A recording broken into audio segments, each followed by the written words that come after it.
You're considering buying a mountain bike, but you're not sure if a mountain bike is really what you need. Like, what kind of bicycle do I need? Will a mountain bike serve my purpose? And where would I even buy a mountain bike?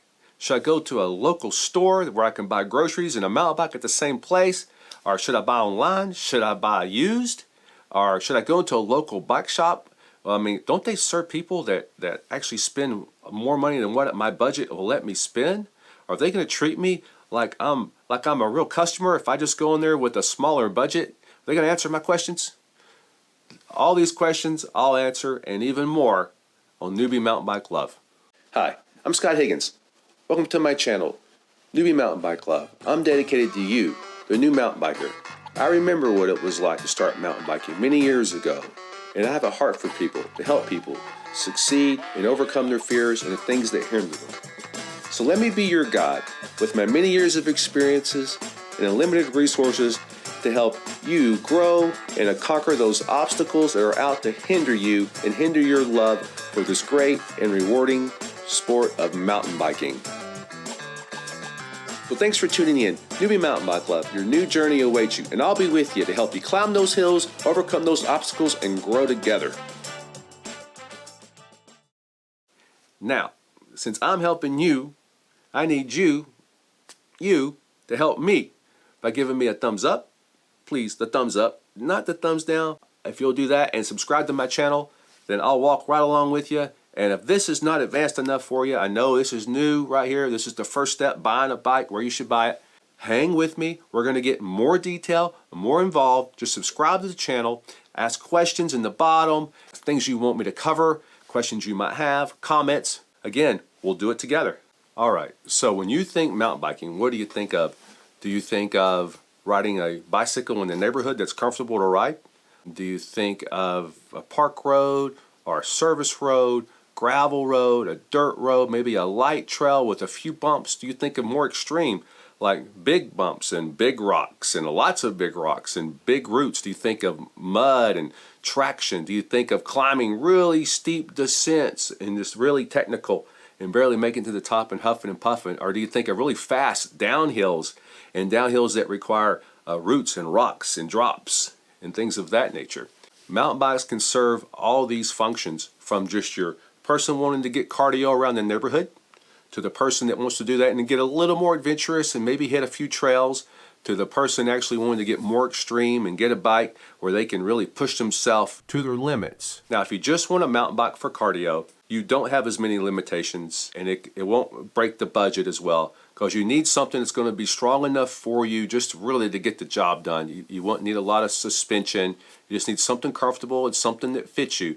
Now, I have to warn you, if you're a heavier rider though, you do want to maybe advance beyond just an entry-level mountain bike, because in case there are roots and rocks or just going over a curve, if you're heavier, it can over time maybe cause a problem for you. So go ahead and invest in something a little more for your money that's going to last you. Now, mountain bikes are good for general fitness because they're comfortable, more comfortable than a road bike, but yet they're faster than your typical cruiser. And you can actually put smoother wheels on a mountain bike. You don't have to have the big knobs that grip in the dirt and in mud. You have an extra set of wheels and tires, or just if you're just going to ride on the road anyway, just keep the smooth tires on there. So mountain bikes can be used for general fitness quite effectively, and they're easy to maneuver. If you get on more of a public property where there's kids around, they're really easy to steer and easy to maintain. They don't pick up too much speed, but enough speed that you can have fun while you're doing it. And you can pick up a decent bike or a good bike that's going to last you for years for, at this point in 2021, around $400 to $600. You can find one that should suit your purposes. For the more adventurous cyclists though, you're going to have to step it up a little bit. If you want to do the rides around the neighborhood and do the park rides with your friends and family more leisurely, but you're going to want to pick it up if you want to go in the woods and get something a little more stout for that purpose.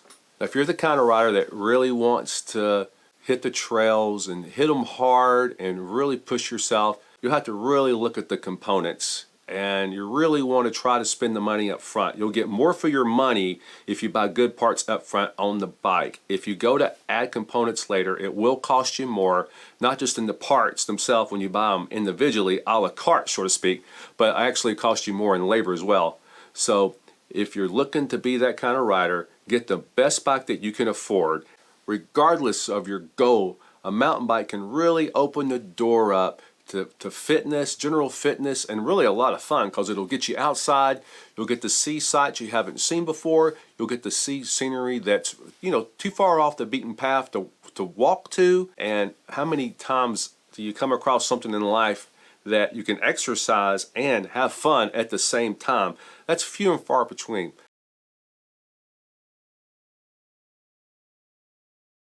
So I'm going to warn you, don't buy a bike from the same place that'll sell you groceries and sell you towels and sell you TVs. Be careful, because they hire third parties to put them together. They are really renowned in the industry for being poorly built, poorly designed. Those manufacturers tend to draw from every source possible just to throw it on a bike with no regard for the rider and no regard for the safety of the rider. They have a lot of brake issues, and they have bolts that will not tighten and axles that break because they use really cheap hubs. And they also use single-walled rims, many of them do, which are really a very flimsy rim that will warp very, very easy. And that's not what you want. And you worked hard for your money, and you want something that's going to last. You want to go out and get cardio. You're not getting the bike to break and then take it back, get your money back. What good's that going to do you? Be forewarned about places that end in mart or that end in goods that sell other items as well as bicycles. They're really limited how they can help you. And the warranty really on those things really just consists of you bringing it back in and you get a refund. And that's not much of a warranty, because you wanted to buy a bike. In these stores, they offer no future services. They don't offer any free tune-ups. They don't offer any free kind of maintenance. They don't offer any advice what you might need. The transaction consists of you pick out what you want, you take your chance, you buy it, you give them the money, they give you the bike, and you leave. And that's it. That's the end of the relationship, the end of their commitment to you. And think about this. If you might have experienced buying a cheap bike before, what happened to that bike? And look at little kids you might have seen. You go up to your friend's house or your own children and you see the bike sitting outside rusting. Why do you think that is? Because those cheap bikes, they're just not fun to ride. And the whole point of bicycling and mountain biking is for it to be fun. And it's a poorly made, poorly designed bike. It's just not fun. That's why they either sit outside and rust or they sit in a garage and collect dust. And also, be leery of used bikes. Mountain bikers are notorious for riding their bicycles hard and hanging them up wet.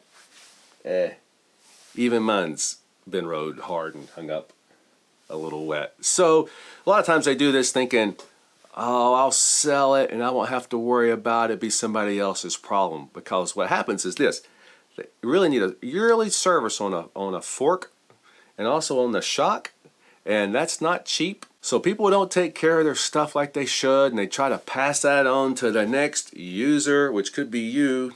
There's also sealant. If you have tubeless tires, needs to be added to, about every 3 months or so, and also needs to be totally cleaned out, which is a really sticky, yucky job, once a year. And brakes need to be adjusted and changed. Let's see, you need to service the hydraulic fluid once a year. It needs to actually be flushed out. And there's various adjustments and things like that. And really for the mountain biker or the purchaser trying to look for a mountain bike that doesn't quite know what they're looking at or looking for, just a good wash on a bike and clean lube on a chain can look like the bike's been well serviced and well maintained. But that's not an indicator of anything really, just the fact they spent a day on it, but they really didn't put any money maintenance into it. So, but an idea is if you want to buy used, just take that bike to a local bike shop, ask them for just a $25 or $50, whatever it is, call ahead, some kind of a safety check so you can find out exactly what's going on with it and make sure everything is good. Is all this making sense? Please leave a comment. I'm going to remind you again, leave a comment in the section below. That's what I need to keep this going, and I really appreciate you, and I'm here to help you. So, hey, now's the perfect time to subscribe. Now, I also have to warn you about online retailers. Be careful. If something sounds too good to be true, you know what they say. It normally is. There's been many out there I've seen that a bike may retail, a nice carbon bike might retail for $4,000 or $3,000, and some online retailer will have it for half price. That just sounds too good to be true. What's going on here is there's a lot of knockoff companies that will use a cheaper grade of carbon or cheaper components and then sell it to you online, And then since they sold it online, a lot of times it comes from out of the country. You have no recourse to get your money back, and you can forget a warranty at that point. So they're really ripping people off, and it's really, really sad. Now, on the flip side, there are lots of reputable brands that people sell online. Some are only sold online, and people have been buying those for a while now as people trust online shopping more and more. And there's some even that's all they do. They have no strategic marketing anywhere, no strategic stores placed in each city. They just chose to go online. And people can save money by doing that. But I'm asking you to give your local bike shop a chance. To walk in there and say, hey, here's what I found. Here's the components that are on there. Can you guys match it? Can you get one? If not, can you give me something close? If you do that, and then what you get with the local bike shop, one is you get your relationship started.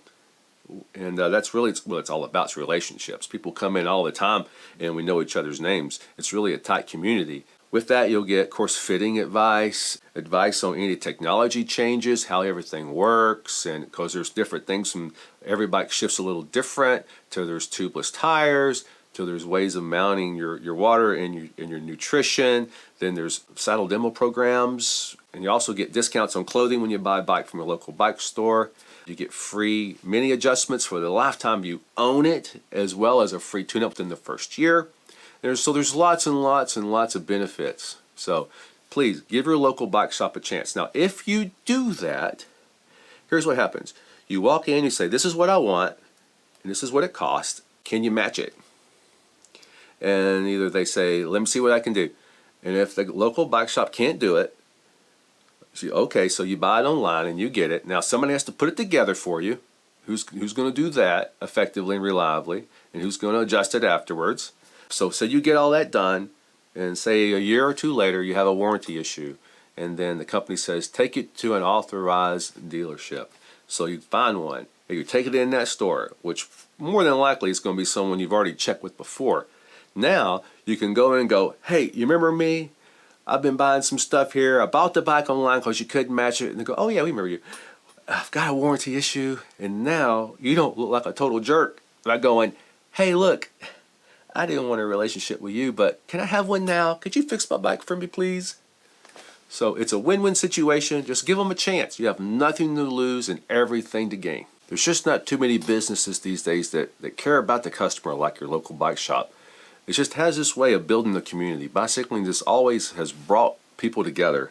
But remember, to build this community, you got to walk in there, introduce yourself, tell them what you're looking for, get it started. And remember this, your local bike shop, it gives back to the community. They pay local taxes, charities, they give the local events, they sponsor youths and clubs and groups. I think people have this misconception that bicycles have a huge markup on them and that it's a real cash cow for the owners, and really it's way far from the truth. That's the reason why bike shops have to have a maintenance and repairs, and they also have to sell pedals and mirrors and phone holders and grips and gloves and shorts and shirts and winter gear and shoes and all kinds of shoes, road shoes and mountain bike shoes, and they sell tires and tubes and let's see, what else? Nutrition, creams and balms and this and that. So you get the point. It all adds up where they can pay their bills, pay their employees, and pay their taxes. And most owners do it just because they just love bicycling. That's why they do it. There's been many a person, I believe, that has said, you know what, I want to invest money and I want to get rich. And they open up a bike shop and they end up really regretting it. Their heart just wasn't in it. Their heart was more about the money than it was about the bicycle, so they end up closing the doors down and doing something else. So I'm asking you, go to your local bike shop, see it yourself, ask some questions, poke around, get that relationship started. Okay, you say, okay, Scott, I surrender, I get it, I'm going to go to the local bike shop, I'm going to talk to them and see what I want, see what I need, and tell them where I want to ride, pick out that mountain bike and make sure it's going to fit my needs. And that's the best advice I can give you at this point to answer that question on should you get one or not. Is go in there and tell them what you want, and we'll find it together. We'll start the journey together. We'll start your newbie mountain bike love together. Okay, let's go over everything. One, mountain bikes are very versatile and can be used for various circumstances. Can serve a lot of people and serve a lot of needs. And you also should really not buy from a big box store unless you know you're just going to do, well, just really simple around your neighborhood kind of ride. You don't really expect much out of it. Another thing is buying online is tricky. It doesn't really start a relationship, and you could end up getting some kind of a rip-off product. Buying used, you could get ripped off. It could end up costing you more money than what you were wanting to save. The local bike shop, it's there for you. They're not out to make a lot of money. They're in it because they love bicycles and they want to start that relationship with you. They'll answer your questions and get you started on the right foot and then keep going with you on that journey along the way. So that wraps up this and what I wanted to say today. Hopefully I answered some questions on where you should go get a bike, what questions you should ask, where you want to ride, what are your goals, and I appreciate you. Thanks for tuning in. Bye. Wait, come up here.